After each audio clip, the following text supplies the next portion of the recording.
మీ ఊర్లో మరి ఎన్ని ఇలాంటి బేతేళ్ళు ఉన్నాయో నాకు తెలియదు, కానీ ప్రపంచవ్యాప్తంగా ఉన్న బేతేళ్ళు మాత్రం చాలా ఉన్నాయి. మా అమ్మకు ఒక బేతేలు ఉంది. ఆమె అంటే ఇప్పుడు కాదు, ఒకానొక సమయంలో నేను ఇప్పటి వరకు నీకు చెప్పినటువంటి మాటలు ఆదికాండము 12వ అధ్యాయము 8వ వచనంలో మీరు చూడవచ్చు బేతేలు గురించినటువంటి వివరణ. అలాగే ఆదికాండము 13వ అధ్యాయము 3 నుంచి 4 వరకు చూడొచ్చు. అలాగే ఆదికాండము 28వ అధ్యాయంలో కూడా యాకోబుకు ప్రభువైన యేసుక్రీస్తు కలిసినటువంటి ఆ బేతేలు అన్నటువంటి ప్రాంతాన్ని కూడా మీరు గమనించగలరు. అయితే ఈనాటి క్రైస్తవులకు కూడా కొన్ని బేతేళ్లు ఉన్నాయి. మా అమ్మ మమ్మల్ని చిన్నప్పుడు వేలాంగని ప్రాంతానికి తీసుకుని వెళ్ళేది అని నిన్న రాత్రి చెప్పారు, గుండు కొట్టించుకోవటానికి. అది ఒక రకమైన బేతేలు. కానీ పరిశుద్ధమైన బేతేళ్ళు కూడా కొన్ని ఉన్నాయి. అవేంటి అనంటే, మా అమ్మ మేము ఇంటర్మీడియట్కి వచ్చే వరకు మేము చేసే అల్లరి పనులు తట్టుకోలేక, 10th క్లాస్లో మేము చేసేటటువంటి భయంకరమైన పనులు తట్టుకోలేక ఆమె యవ్వనస్తుల ఒక ప్రోగ్రాంలో జాయిన్ అయింది.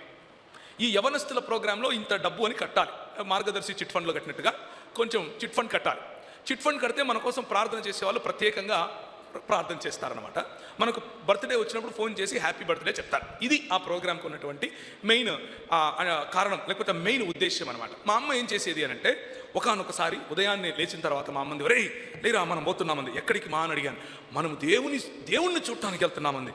నాకు అర్థం కాలేదు, మనకు అంత మతం గురించి పెద్దగా తెలియదు కదా. నేను ముందే చెప్పాను మీకు, ఈరోజు ఉదయం కూడా చెప్పాను కదా. అబ్బా ఎక్కడికో వెళ్తున్నామేమో అనుకున్నాను, రెగ్యులర్గా వెళ్ళే వేలాంగనికి ఏమో అనుకున్నాను. కాదు, బస్సు వెళ్ళింది, కోయంబత్తూరు దగ్గర ఆగింది. చక్కటి మేఘాలు, మంచి వాతావరణం, కొండలు ఎటు చూసినా, కొంచెం చలి ఉంది. అక్కడక్కడ మంచి క్యాంపస్. ఆ క్యాంపస్లో పిల్లలు ఒకవైపు చదువుకుంటున్నారు, ఇంకొక వైపు బ్రహ్మాండంగా ఒక మందిరం కట్టబడింది. అక్కడ ఒక కోనేరు కూడా ఉంది. ఆ కోనేరులో దిగితే స్వస్థత వస్తుందని చెప్పారు.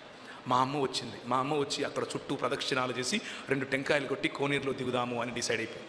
మేము వెళ్ళంగానే తెలుగులో మాట్లాడటానికి మా దగ్గరికి ప్రజలు వచ్చారు, తెలుగులో ప్రార్థన చేశారు, మమ్మల్ని చాలా కౌగిలించుకున్నారు, మమ్మల్ని ఆలింగనం చేసుకున్నారు. మాకు చాలా సంతోషమైంది. మా అమ్మ ఒక కోడి కొనింది, కోడి అక్కడ కోసాం, కోడి వండుకొని తిన్నాం, బేతేలును దర్శించుకున్నాం. ఇది మేము దర్శించుకున్న బేతేలు.